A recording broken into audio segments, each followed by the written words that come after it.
దేవ గ్రంథాలు తెరచి చూడాలి. కొద్ది నిమిషాలు దేవునితో మాట్లాడి మాటలు మనం వింటే మన జీవితాలు మార్చబడతాయి, మన కుటుంబం మార్చబడింది, మన బ్రతుకులు తేట తెల్లగా ఉంటాయి. ఈరోజు నా అంశం విశ్వాసములో నడక. అందరూ చెప్పండి, విశ్వాసములో నడక. అన్ని నడకలు ఉన్నాయి ఈ లోకంలో. అన్ని నడకలతో మనకు సంబంధం లేదు, కానీ మనము క్రైస్తవులమైన మనము, ప్రభువుని నమ్ముకున్న మనము, ప్రభు సన్నిధిలో సాగుతున్న మనము క్రీస్తుతో నడిచే నడకని నేర్చుకుందాం. హల్లెలూయా. 2 యోహాను సువార్త 4వ అధ్యాయము 4వ వచనములో నుండి చదవగా విందాం.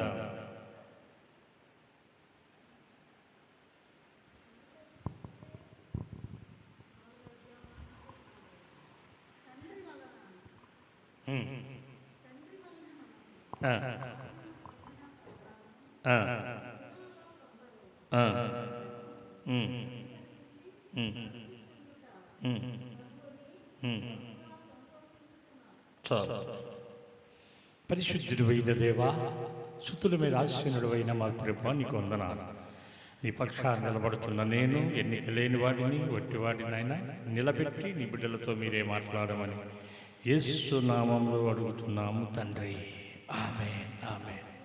ఇక్కడ లోక నడక, పాపపు నడక, పరిశుద్ధమైన నడకను గురించి పరిశుద్ధాత్ముడు యోహాన్ భక్తుడు మనకు తెలియపరుచుతూ ఉన్నాడు. తండ్రి పిల్లల్ని ఎలా నడిపించుకోవాలో, మన సృష్టికర్త అయిన యేసు తండ్రి మనం ఎలా నడవాలో పరిశుద్ధాత్మతో నింపబడిన వాడయ్యి ఈ యోహాన్ భక్తుడు మనతో సూటిగా మాట్లాడుతున్నాడు. హల్లెలూయా.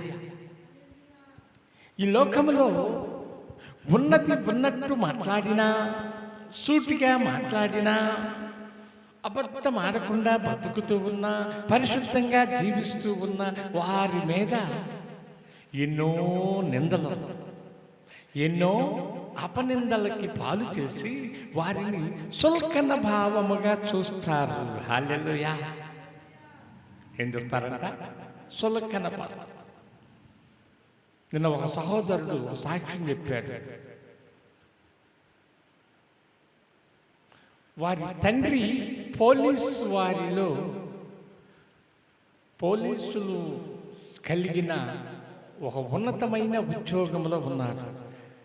ఆత్మ భటులు మేము, రక్షక భటులు వారు పోలీసు ఉద్యోగంలో ఉన్నారు. వారికి 3 కుమారులు, 1 కుమార్తె, 20 ఎకరాల పొలం ఉందంట. ఎంత? పోలీసు శాఖలో ఉంటే, పోలీస్ వృత్తిలో ఉంటే ఈనాడు ఎంత సంపాదిస్తున్నారో మనందరికీ తెలుసు, అవునా? అలా కాకుండా ఆ 20 ఎకరాల్లో 18 ఎకరాలు అమ్మి వేసాడంట. ఎవరు? ఆ పోలీస్ ఆయన. పిల్లలకు చెప్తూ ఉన్నాడు, అయ్యా మీరు యథార్థంగా బతకండి, నీతిగా బతకండి, నీతిగా నడవండి అని ఆయన ఎవరి దగ్గర కూడా కనీసం టీ కూడా ముట్టుకోడంట, తాగడంట. అంత కరెక్ట్గా ఉంటాడంట. పిల్లలు అంటున్నారు, మా ధనమంతా, మా పొలమంతా పాడు చేసావని తండ్రిని అనకుండా తండ్రిని మెచ్చుకుంటూ ఉన్నారు. అయ్యా ఈ కారం లేక, ఈ పచ్చడి లేక ఎందరో బిడ్డలు రోడ్లంటెళ్ళి అడుక్కుంటూ పారవేసి తింటూ ఉన్నారు. మనకు ఆ స్థితి లేదుగా, మనకి ఏదో ఒకటి ఇచ్చాడు దేవుడు అని ఉన్న వాటితోనే తృప్తిపరచండి. చికెన్ లేదని చింతించొద్దు, మటన్ లేదని బాధపడొద్దు, ఉన్న దానిలో తృప్తిగా ఉండండి అని తన పిల్లల్ని పెంచాడంట. ఇప్పుడు ఆ పిల్లలు 18 ఎకరాలు పోతే వారి ఇష్టానుసారంగా నడవకుండా దేవుడు తండ్రి చెప్పినట్టుగా నడిచారు కనుక ఈ రోజున వారు ఉన్నతమైన శిఖరాలకి ఎక్కి ఉన్నారు. హల్లెలూయా. కీర్తనకారుడు అంటాడు, ఎక్కలేనంత కొండకు నన్ను ఎక్కించు ప్రభు అని పిలిచినట్టుగా వారు లోకస్తులే, వారి సాక్ష్యం బలంగా ఉంది. వారి ప్రభువు తెలియదు, కానీ భక్తి తెలుసు. తండ్రికి ఎలా లోబడి నడవాలో తెలుసు. తండ్రిని ఎలా చెప్పు చేతల్లో ఉన్నాడో తెలుసు. ఈనాడు పిల్లలు తండ్రుల్ని క్వశ్చన్ చేస్తున్నారు, మీరు ఏమి సంపాదించారు, మీరు మాకు ఏమి ఇచ్చారు అంటున్నారు. ఆయన ఉన్నతి ఏమైపోయింది? ఎందుకు? ఆయన దుర్వ్యసనాలు కాదు సుమా. వారి పిల్లల చదువులకి, వారి పిల్లల ఆహారానికి, వారి పిల్లల వస్త్రాలకి వాటిని ఖర్చు చేశారు.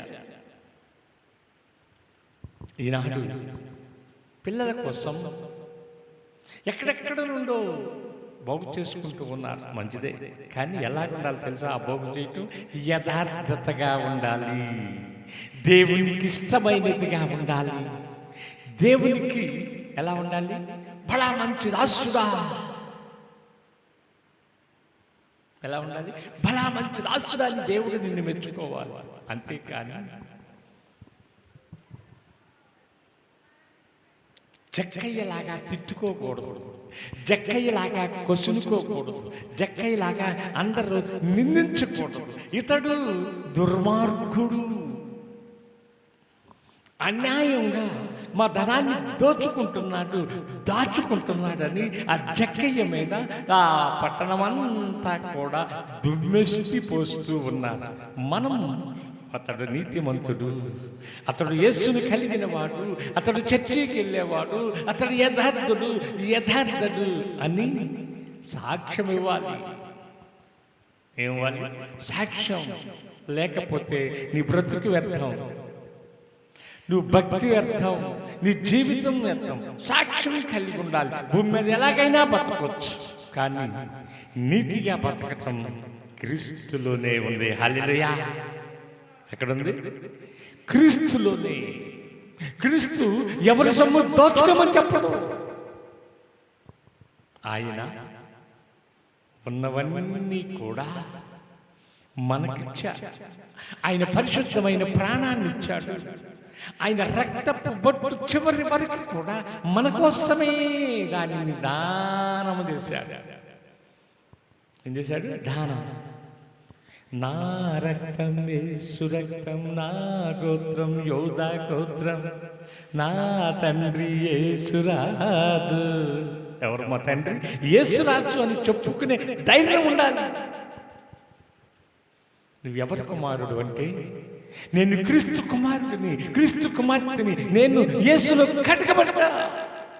తండ్రి కుమార పరిశుద్ధాత్మ నామంలో బాప్తిస్మ పొంది ఆదివారం బైబిల్ పట్టి పరిశుద్ధ గ్రంథాన్ని చేతపుచ్చి పరిశుద్ధ స్థలానికి వెళ్ళి నా తండ్రి అయిన యేసుని నేను కనపరుచుతూ ఉన్నా. అది నా తండ్రి నేర్పాడు అని నువ్వు ధైర్యంగా చెప్పగలిగితే నీవు పరదేశంలో ఉంటావు సుమా. హల్లెలూయా! ఎక్కడుంటావు? పరదేశంలో. ఇంటింటికి సువార్త విస్తారంగా వెళ్ళిపోయింది తెలుసా? టీవీల ద్వారా, కరపత్రాల ద్వారా, ఫోన్ల ద్వారా, మందిరాల ద్వారా అనేకముగా ఎలా ఉంది? సంత వీధులలో పరిగెత్తుతుందంట. హల్లెలూయా! నిలబడతాం కాదు, పరిగెత్తుతుంది. యేసు కొరకే బ్రతికెదను, యేసులోనే జీవించెదను, వెనుకకే చూడను. నా వెనక జీవితం కోసం చూడను, ఆ పాపిష్టి జీవితం కోసం చూడను, నేను ముందున్న దానికోసమే పరిగెత్తుతా. యేసే నా గజము అని నీవు నిలబడగలిగితే, నీవు నడవగలిగితే, నువ్వు పాడగలిగితే పరిశుద్ధ పట్టణము నీదే.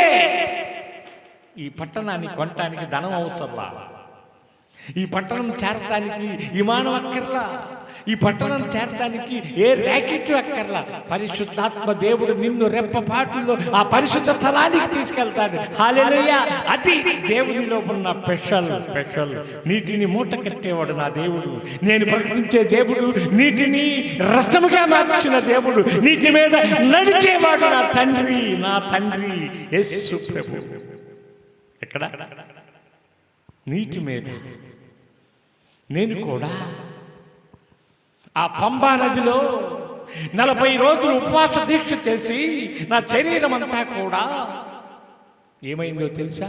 పులిపీర్లు వచ్చినాయి. పులిపీర్లు వస్తే ఆ పంబా నదిలో మునిగితే నీవు 40 రోజులు దీక్షగాని చేస్తే నీవు ఆ పంబలో మునగగానే నీ దేహం అంతా పరిశుద్ధపరిచిందని చెప్పారు. కానీ నయమానుకు చెప్పాడు నా దేవుడు. ఏమని?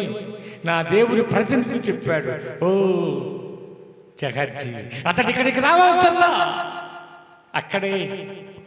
అక్కడే ఆ పడవల కాలువలోనే మునిగి వెళ్ళిపోమని అట్టించట్టే. ఇటు రావద్దు, అక్కడికి రావద్దు, అక్కడే 7 మార్లు మునిగి వెళ్ళమని చెప్పాడు. ఎవరికి? కుష్ఠరోగైన నయమానుకి. నేను అక్కడ మునిగినా ఎక్కడ మునిగినా నాలో స్వచ్ఛత లేదు. కానీ నా దేవుని సేవకుడు మాట సెలవిస్తే నయమాన్ బాగుపడ్డాడు. మాట మాత్రమే సెలవిచ్చాడు, ప్రార్థన చేయలా, ఆయన దగ్గరికి వెళ్ళాలా. దూరముగా ఉండగానే జహాజీతో ఆ అసిస్టెంట్గా ఉన్న ఆ సేవకుడైన వారికి ఏం చెప్పాడు? అక్కడే 7 మార్లు ఏదో నూనెముల మునిగినట్టుగా మునిగిపోతే చాలు, స్వస్థపడతారన్నాడు. దేహం అంతా అయిపోయింది. ఎవరి మాట అన్నాడు? దేవుని మాట అంటే బాగుపడతావు, దేవునితో నడిస్తే బాగుపడతావు. నీ కుటుంబం, నీ పిల్లలు అందరూ కూడా 100 దీవెనదిస్తారు. అదే 128 కీర్తనల మొదట వచ్చినములు అంటాడు కదా. తీయవసరం లేదు, నేను చదువుతాను. యెహోవా యందు భయభక్తులు కలిగి నడిస్తే, ఏ నడకంట? దేవుని యందు భయభక్తులు కలిగి నడిస్తే తన చేతుల కష్టార్థకం అనుభవిస్తాడంట. ఎంత చక్కని మాట! తండ్రి చెప్పినట్టుగా పిల్లలు వినగలిగితే అప్పుడు ఆ కుటుంబం సుఖ సంతోషాలతో ఉండిద్ది.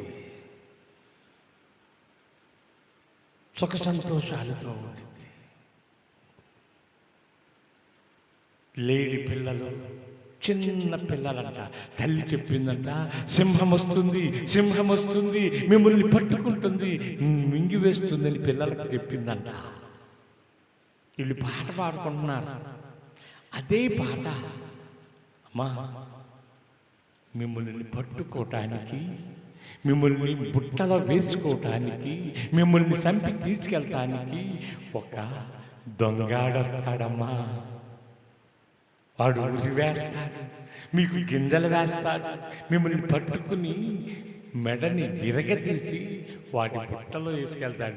బయటికి రావద్దమ్మా అని చెప్పి ఆ తల్లి జింక వేటకెళ్ళిందంట. అంటారా? తల్లిదండ్రి మాట ఇంటే బాగుపడ్డ వాళ్ళు చాలామంది ఉన్నారు. లోకాసు వార్త 15:22 చూస్తాం. తండ్రి మీద తిరుగుబాటు చేసే చిన్న కుమారుడు దూరదేశము పోయి ఏమయ్యాడంట? భ్రష్టుడైపోయాడు. హల్లెలూయా! ఏమైపోయాడు? తండ్రి దగ్గర నుండి వచ్చే ఆస్తినంతా తీసుకుని స్నేహితులతో వారి ఇష్టానుసారమైన దుర్వ్యాపారం అంట. ఏ వ్యాపారం? ఈనాడు జరుగుతుంది అదే. కొంతసేపు దేవుడిలో, కొంతసేపు లోకములో, కొంతసేపు పాపములో. ఈ మూటిని ఈనాడు క్రైస్తవులమైన మనము విడిచిపెడతల్లా. ఎందుకో తెలుసా? వీటితోనే అపవాది మనల్ని చుట్టూ తిప్పుతూ మెలివేస్తూ ఉన్నారు, ఆశ చూపుతూ ఉన్నారు. ఆనాడు అవ్వకు ఆశ చూపించినట్టుగా ఇది తింటే నీవు దేవత అయిపోతావు అని చెప్పినట్టుగా, ఇది దోచుకుంటే నువ్వు షావుకారు అయిపోతావు, కుబేరుడు అయిపోతావు అని మోసానికి ప్రేరేపించి ప్రతి ఒక్కరు కూడా మోసం నీతిని పక్కన పడేశారు, యథార్థతని పక్కన పడేశారు. అందుకే సామెతల గ్రంథము 10:11 అంటాడు, నీతిమంతుల పిల్లల పైకి ఆశీర్వాదం వచ్చిందంట.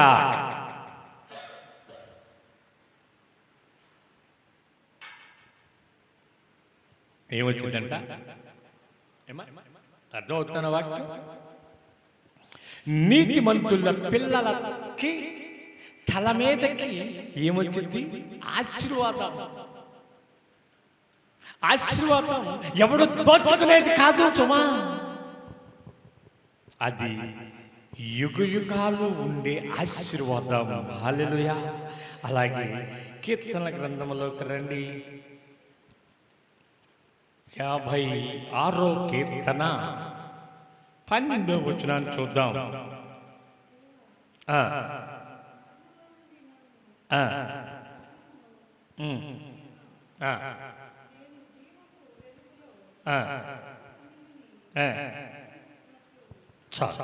చాలు చాలు. వెలుగు కావాలి.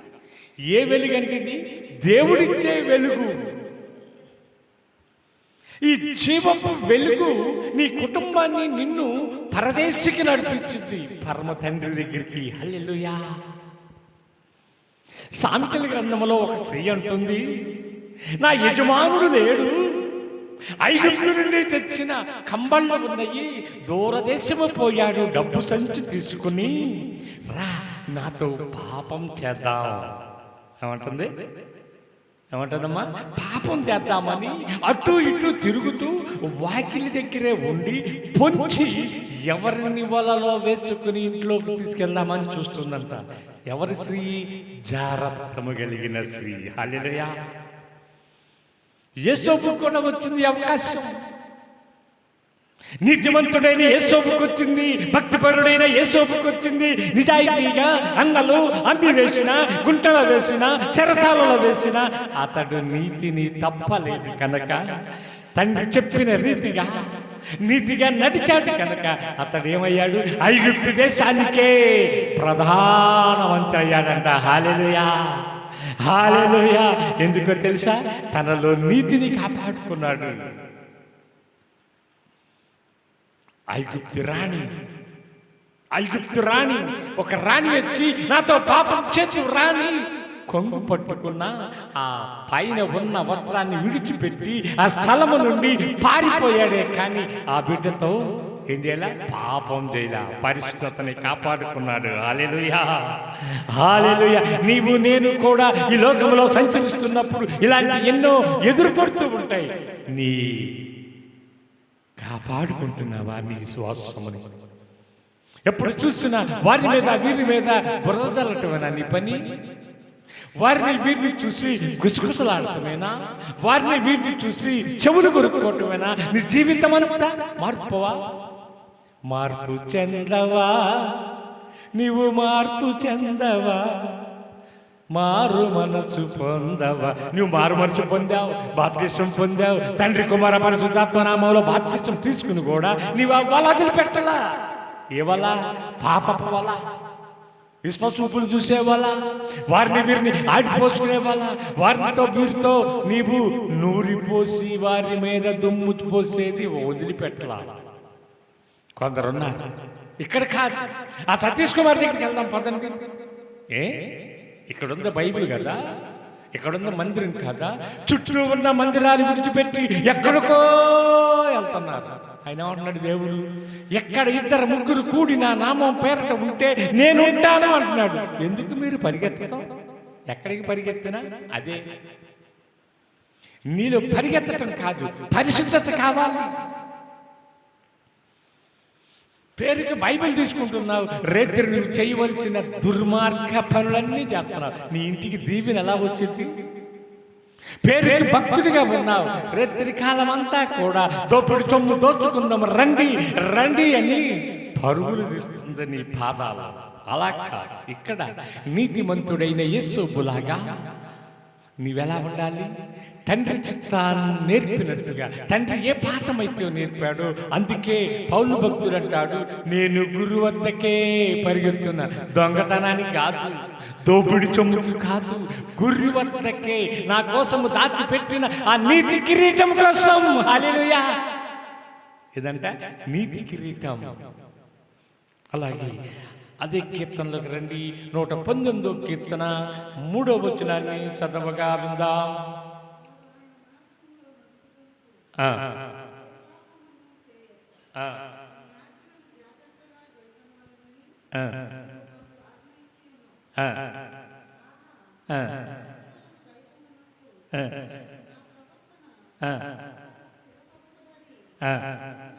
చాలు చాలు చాలు. మన నడక చిరపడాలి, మన బుద్ధి చిరపడాలి, మన ఆశ దురాశగా ఉండకూడదు. హల్లెలూయా. ఆశ ఉండాలి, దురాశ ఉండకూడదు, దోచుకునే ఆశ ఉండకూడదు, మోసం చేసే ఆశ ఉండకూడదు. నీవు యథార్థత.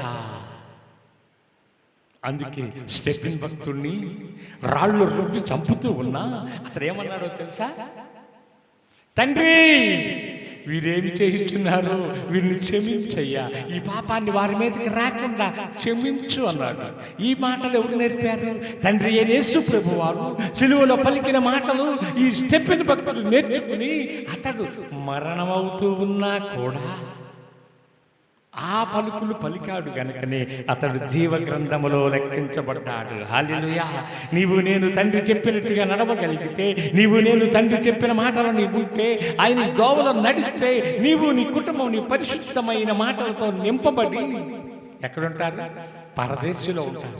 కొందరు పురుషులు లోకంలో ఉన్నారు, కొందరు పురుషులు పరిశుద్ధ స్థలములో ఉన్నారు. ఇద్దరు కూడా గురుగులు గోగుములాగా కాపురము చేయుచున్నారు. హల్లెలూయా. ఎలాగమ్మా? గురుగులు గోధుమలు పెరుగుతున్నాయని సెలవిచ్చినట్టుగా మత్తయి సువార్తలో ఈనాడు భక్తులు, స్త్రీలు ఎక్కువగా మందిరాల్లో ఉంటూ ఉన్నారు, పురుషులు ఎక్కువగా లోకంలో ఉంటున్నారు. దేవుడు జతపరిచాడు వీరిని, మనుషులు కాదు కదా. ఏదో వనములు ఏమన్నాడు? భార్యాభర్తలుగా చేసిన వారు ఏ మనుషుడు కూడా విడదీయకూడదని వివాహాలప్పుడు వాడుతాం. ఇది కొన్ని సంవత్సరాలు నీవు వారితో సంగత్యం చేసి, కాపురం చేసి, ఒకరి బాధలు ఒకరు పంచుకుని, ఒకరు ఇబ్బంది పడి, ఆ ప్రకటన గ్రంథంలో చెప్పినట్టుగా ఒకరు ఎడవబడి ఇద్దరు మంచం మీద ఉంటారంట. సుమా అమ్మా, వినపడుతుందా?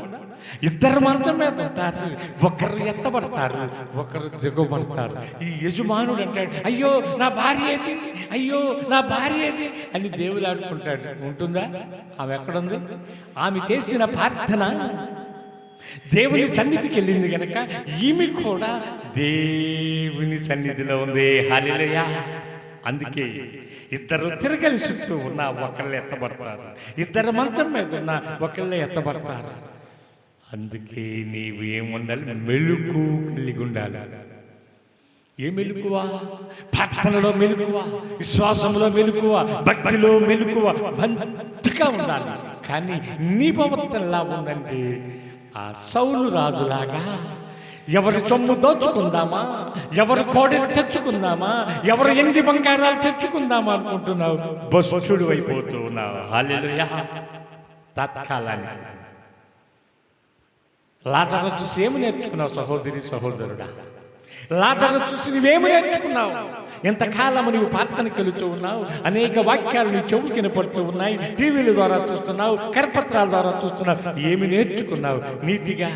నీతిగా కాపాడుకున్నాడు కనుకనే ఈ పేద లాజరు ఎక్కడున్నాడు? అబ్రహాము రొమ్మున అనుకున్నాడు. మనకి కుటుంబ వ్యవస్థ ఉంది, బిడ్డలు ఉన్నారు, బిడ్డలు ఉన్నారు, స్నేహితులు ఉన్నారు, బంధువులు ఉన్నారు, అందరూ ఉన్నారు. కానీ ఏమి లేదు? నీతి లేదు. హల్లెలూయా.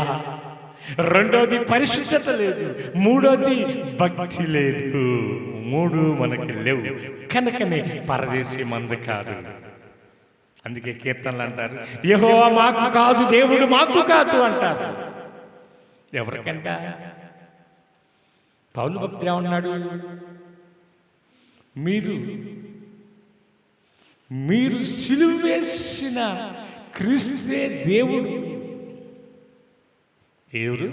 సిలువ వేసిన క్రీస్తే దేవుడు, సృష్టికర్త. భూమిని ఆకాశముని కలుగుగాక అని కలగ చేసిన సృష్టికర్తని సిలువకు అప్పగించింది. ఎందుకో తెలుసా? నీవు నేను చేసిన పాపము పోటకు. హల్లెలూయా. నీ బట్టలకు పట్టిన మురికి పోవాలంటే ఏం చేయాలమ్మా? ఊరికి నీళ్ళల్లో ముంచితే పోతుందా? ఏం చేయాలి? దానికి తగిన సోపు, ఇంకా కొన్ని విడిచిపెట్టని మరకలు ఉంటాయి. ఆ దొంగతనం అనే మరకని విడిచిపెట్టకుండా ఉన్నావేమో. వీరి మీద వారి మీద ముచ్చుకులు వేసుకుని ఇస్పపు మాటలు కక్కుతున్నావేమో, ఆమరకుందేమో, కడుక్కో సహోదరి సహోదరుడా. ఏ మాట? నేను పరిశుద్ధుడిని, మీరు కూడా పరిశుద్ధంగా ఉండండి. మీలో ఏ డాగైనా మచ్చైనా ఉంటే పరిశుద్ధతలో ఓడిపోతారు. హల్లెలూయా. ఇన్నాళ్ళు చేసిన భక్తి ఏమవుతుందో? నేను భక్తి చేస్తున్నాను అనుకుంటున్నావు, నీవు పాపములోనే ఉన్నావు. నువ్వు భక్తిగా బతుకుతున్నాను అనుకుంటున్నావు, నువ్వు ఇక్కడే ఉన్నావు, ఎడవబడే గుంపులో ఉంటావా? ఆ లాజర్లాగా అబ్రహాము రొమ్మును ఆనుకుని యేసు పరిశుద్ధుడు, క్రీస్తు పరిశుద్ధుడని ఆ బంగారపు వీధులలో పులులు మేకలతో కలిసి ఆడుకునే పట్టణంలో ఉంటావు. నీవే సరి చేసుకో సహోదరి సహోదరుడా. అలాగే రోమీయులకు రాసిన పత్రికలోకి రండి. రోమాపత్రిక 6వ అధ్యాయము 4వ వచనాన్ని చదవగా విందాం. నేను త్వరగా వెళ్తాను, సమయం అయిపోతూ ఉంది.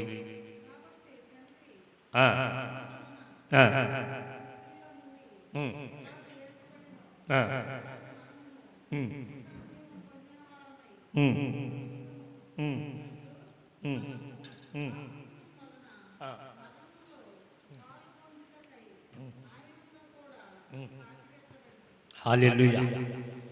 ఇప్పుడు ఈ మందిరానికి వెళ్తానికి, బాప్తిస్మం పొందటానికి ఒక బలమైన కారణం చూపిస్తుంది బైబిల్. బైబిల్ బైబిల్ బైబిల్ ఏమంటుందో తెలుసా? దేవునితో పొత్తు కావాలి అంటే నువ్వేం చేయాలి? ఆయనతో కలిసి నడవాలి. ఆనోకు నడిచాడు, కొనిపోబడ్డాడు. అది కారణం 5వ అధ్యాయం 6వ వచనంలో చూస్తాం. ఏంటంటే ఆనోకు ప్రభువుతో కొనిపోబడ్డాడంట. నీవెవరితో కొనిపోబడుతున్నావు? ఎప్పుడు చూసినా వారి మీద వీరి మీద బురద దానిలో మునిగిపోతూ నడుస్తూ ఉన్నావా? నీ ఎవరితో కొనిపోబడుతున్నావు? ఆదివారం వచ్చిందంటే ఆరాధనకి వెళ్తూ ఉన్నావు, ఉపవాసం అంటే దేవుని సన్నిధికి వెళ్తూ ఉన్నావు, కానీ నీలో పరిశుద్ధత ఉందా? నీ కుటుంబంలో ఎదుగు బతుకు ఉందా? నీ కుటుంబంలో ఆనందం ఉందా? నీ కుటుంబంలో సంతోషం ఉందా అని ఒక్కసారి నీవు ప్రశ్న చేసుకో, క్వశ్చన్ చేసుకో. నా ప్రయాణం ఎవరితో? నా నడక ఎవరితో? నడిపిస్తాడు నా దేవుడు. ఎవరంట? నడిపిస్తాడు నా దేవుడు. శ్రమలోనైనా, నీకు శ్రమ వచ్చినా, కష్టం వచ్చినా, ఇరుకొచ్చినా, ఇబ్బంది వచ్చినా నడిపించేవాడు నా తండ్రి. చేయబట్టుకుని నడిపిస్తాడు.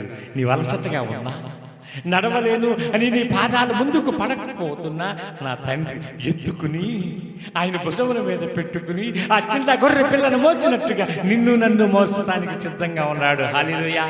నీవు సిద్ధమేనా?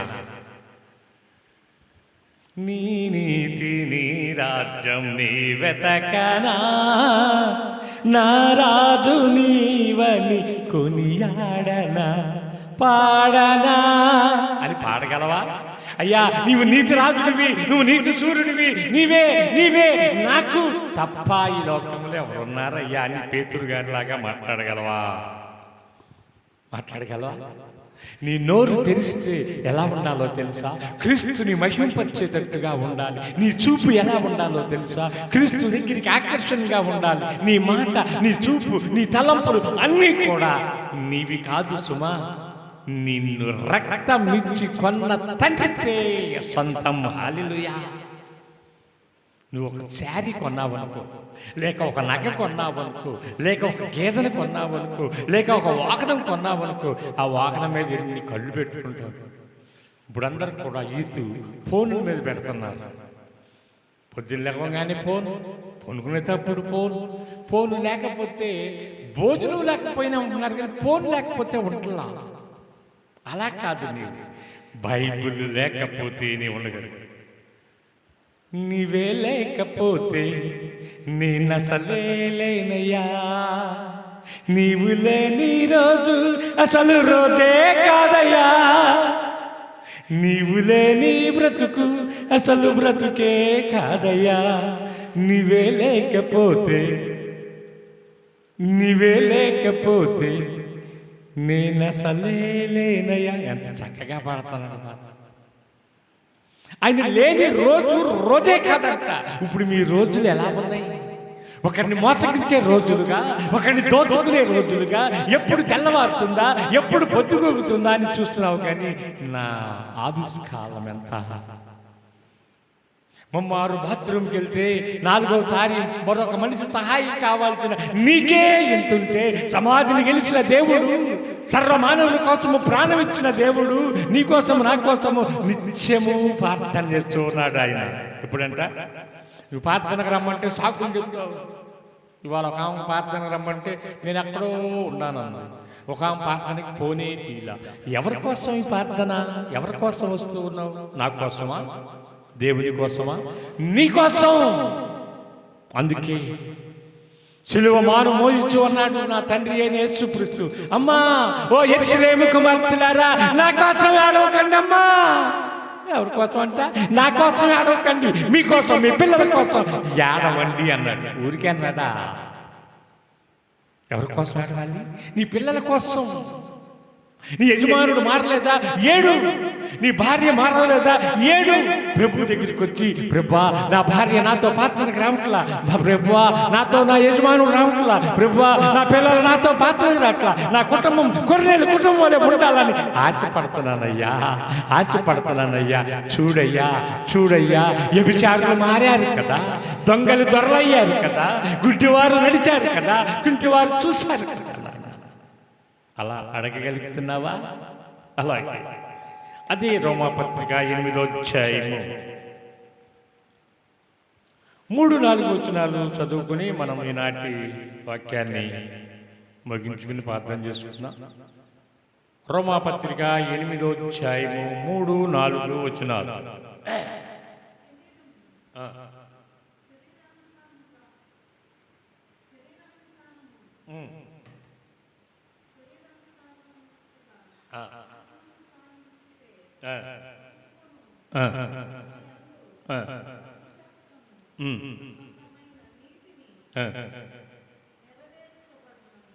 చాలు. ఏమి నెరవేరాలి? నీతి. నీవు రోడ్డుని పోస్తూ ఉన్నా వారు, వారి పిల్లలు నీతిగా బతికారు అని సాక్ష్యాన్ని సంపాదించుకోవాలి. ఈ లోకపరమైన డబ్బు కాదు, ఈ లోకపరమైన ఆస్తులు కాదు. ఇతడు నీతిపరుడు. ఏబు సంపాదించుకున్నాడు. తన ఆస్తిని కోల్పోయినా, తన పిల్లల్ని కోల్పోయినా, తన పిల్లలు ఎంతమందో తెలుసా? 10 మంది. 10 మంది బిడ్డలని చనిపోయినా, తనకు కలిగినవన్నీ చనిపోయినా, తన దేహమంతా పాడైపోయినా, తనలో నీతిని విడిచిపెట్టలా. విడిచిపెట్టలా? నీతిని విడిచిపెట్టలేదు గనక, తండ్రి చిత్తానుసారంగా చేశాడు గనక, అందుకే అతడు బైబిల్ గ్రంథములో 2 దీవెన పొందిన వాడిగా ముద్ర వేయబడ్డాడు. హల్లెలూయా. మరి ఆ ముద్ర నీకుందా? ఆ ముద్ర నీకుందా? ఆ పరిశుద్ధత ఉందా? ఆ పరిపూర్ణత ఉందా? ఆ తెగింపు ఉందా? ఆ పట్టుదల కలిగి యెహోవా ఇచ్చును, యెహోవా తీసుకున్నాడన్న 4 వారాలు మందిరానికి వచ్చి 5వ వారం కార్యం జరగకపోతే, 5వ వారం ఏదైనా నీ ఇంట్లో, నీ ఒంట్లో ఏదైనా ఒక కార్యం జరగకపోతే ఏమన్నా చర్చి మానేస్తున్నా, దేవుని మీద అలుగుతూ ఉన్నాను. ఎక్కడ? నిజముగా కష్టపడే వారి దగ్గర ఎవరూ లేరు. ఉద్యోగాలు చేస్తూ, వ్యాపారాలు చేస్తూ, దూరంలో ఉండి ఆ టీవీ ద్వారా వచ్చే వారి దగ్గర మందలుగా ఉంటూ ఉన్నారు, గుత్తులుగా ఉంటున్నారు. ఆ సతీష్ కుమార్ని తల మీద చేయి పెట్టి ప్రార్థన చేస్తాడా? ఆ జయకుమార్ ప్రార్థన చేస్తాడా? ఈ పెద్దవారందరూ కూడా నీ అష్టనిక్షేపాలతో ప్రార్థన చేసి నీ కుటుంబం కోసం, నీ బిడ్డల కోసం ప్రార్థన చేస్తారా? ప్రార్థన చేసే దైవజనుడికి ఇవ్వవలసింది ఇవ్వకుండా, వచ్చిన సమయానికి రాకుండా నువ్వు ఎక్కడెక్కడికో వెళ్ళిపోతూ భ్రష్టురాలు అయిపోతున్నావు అన్న సంగతి తెలియట్లా. ఎక్కడికి వెళ్ళినా రూపాయికి 100 పైసలే. ఎక్కడికి వెళ్ళినా ఒకటే బైబిల్, ఎక్కడికి వెళ్ళినా ఒక్కటే దేవుడు, ఎక్కడికి వెళ్ళినా ఒక్కటే పరలోకం. అలా కాకుండా నిజమైన విశ్వాసములో నీవు నడవగలిగితే నీ కుటుంబము నీవు దీవించబడతావు. దేవుడు చిన్న మాటలు దీవించునుగాక. ప్రార్థన చేద్దాం. పాస్టర్ గారు ప్రార్థన నడిపిస్తారు, తర్వాత నేను చేస్తాను. అందరూ కూడా ఏకీభించండి.